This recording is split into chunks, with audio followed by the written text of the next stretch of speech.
Chapter 4, Return to Sender. I was 6 years old, my sister just an infant. We were having an overnight visit with my mother at Nana and Papa's when she realized she could use her parents as free babysitters and took off for a night of dive bar hopping. Siobhan and I were asleep when our mother drunkenly stumbled home.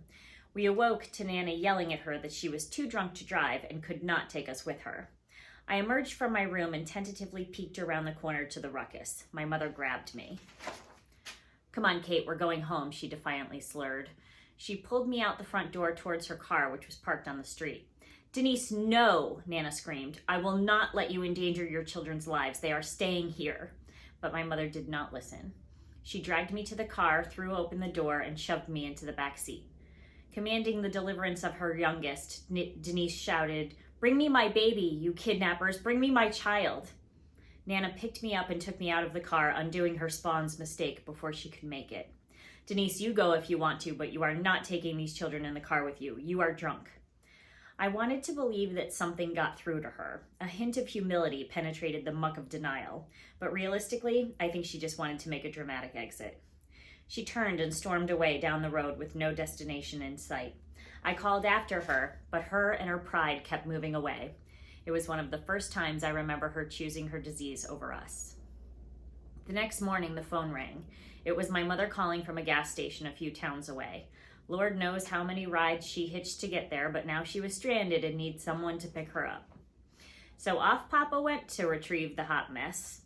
I ate breakfast silently, dreading her arrival, while Nana gave Sibby her bottle. "Your mother is very sick, Kate. I want you to know that her disease is not because of you. She's an alcoholic." "I know," I said, and I did. Even as young as I was, I knew she would probably never choose to get better. Denise and Papa returned a short while later. Of course, my mother hadn't changed her tune now that she was just hungover instead of in a blackout. She'd had a whole night to rewrite history, proving to herself that her parents were in the wrong and formulating a plan to make sure they were punished. She took Sibby out of Nana's arms and commanded me again, sans slur, to get in the car. She was livid, and we were all to blame. On the drive back to Middletown, my mother informed me that we would never see Nana and Papa again. They were monsters who had tried to take us from her. I remained silent, but inside I was crying.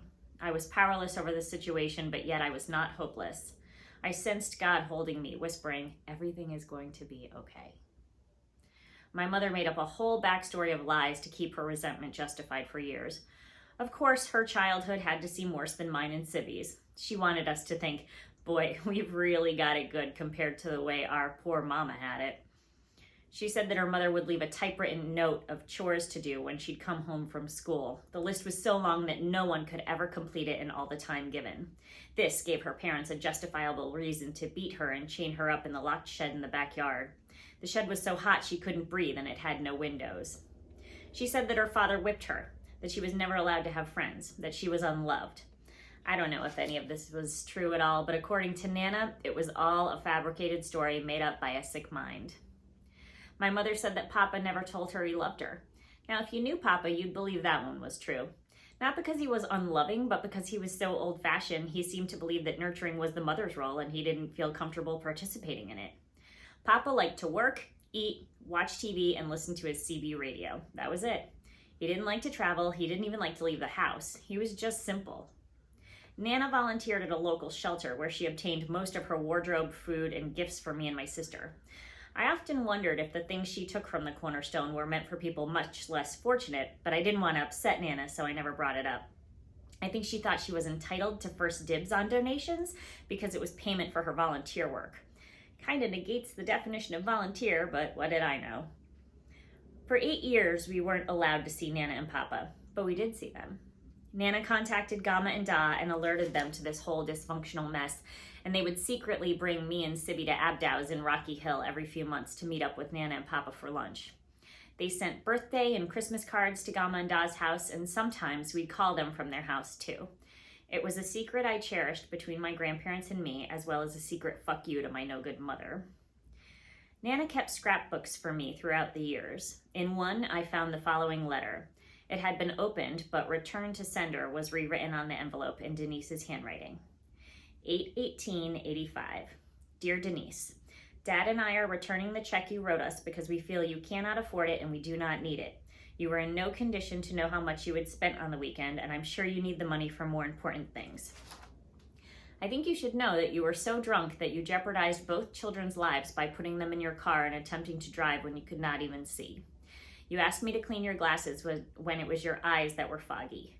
You told Kate that if she got out of the car, you would murder her.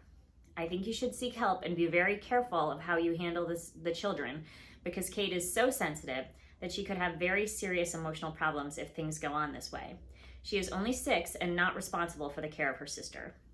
Screaming only makes the situation worse. Kate and Siobhan are both babies in a sense, and minor infractions are to be expected. I hope you will be careful in the future not to repeat the scene you made here at any other place. The neighbors sure got an earful. Love to you all, Mom.